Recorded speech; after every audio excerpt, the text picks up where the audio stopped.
What's cooking good looking? Day 26 of our meal plan is here and it's delicious.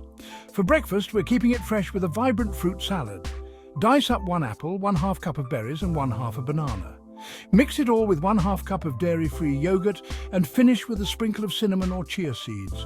Pair it with a soothing cup of rooibos tea. Steep for 5 minutes, strain and enjoy. Lunch is a flavor-packed roasted veggie wrap. Preheat your oven to 400 degrees Fahrenheit and slice 1 eggplant, 1 zucchini and 1 bell pepper. Toss in olive oil, salt and pepper, then roast for 20-25 minutes. Spread hummus on a gluten-free wrap, add the roasted veggies and fresh spinach, then roll up and slice. Wash it down with refreshing lemon cucumber water, chilled to perfection.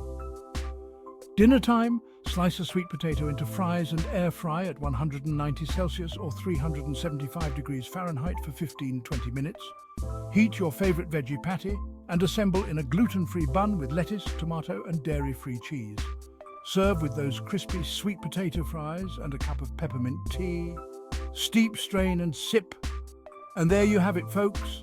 A full day of healthy and tasty meals. Bon appetit. Don't forget to like and subscribe. It really helps the channel. Thanks for watching.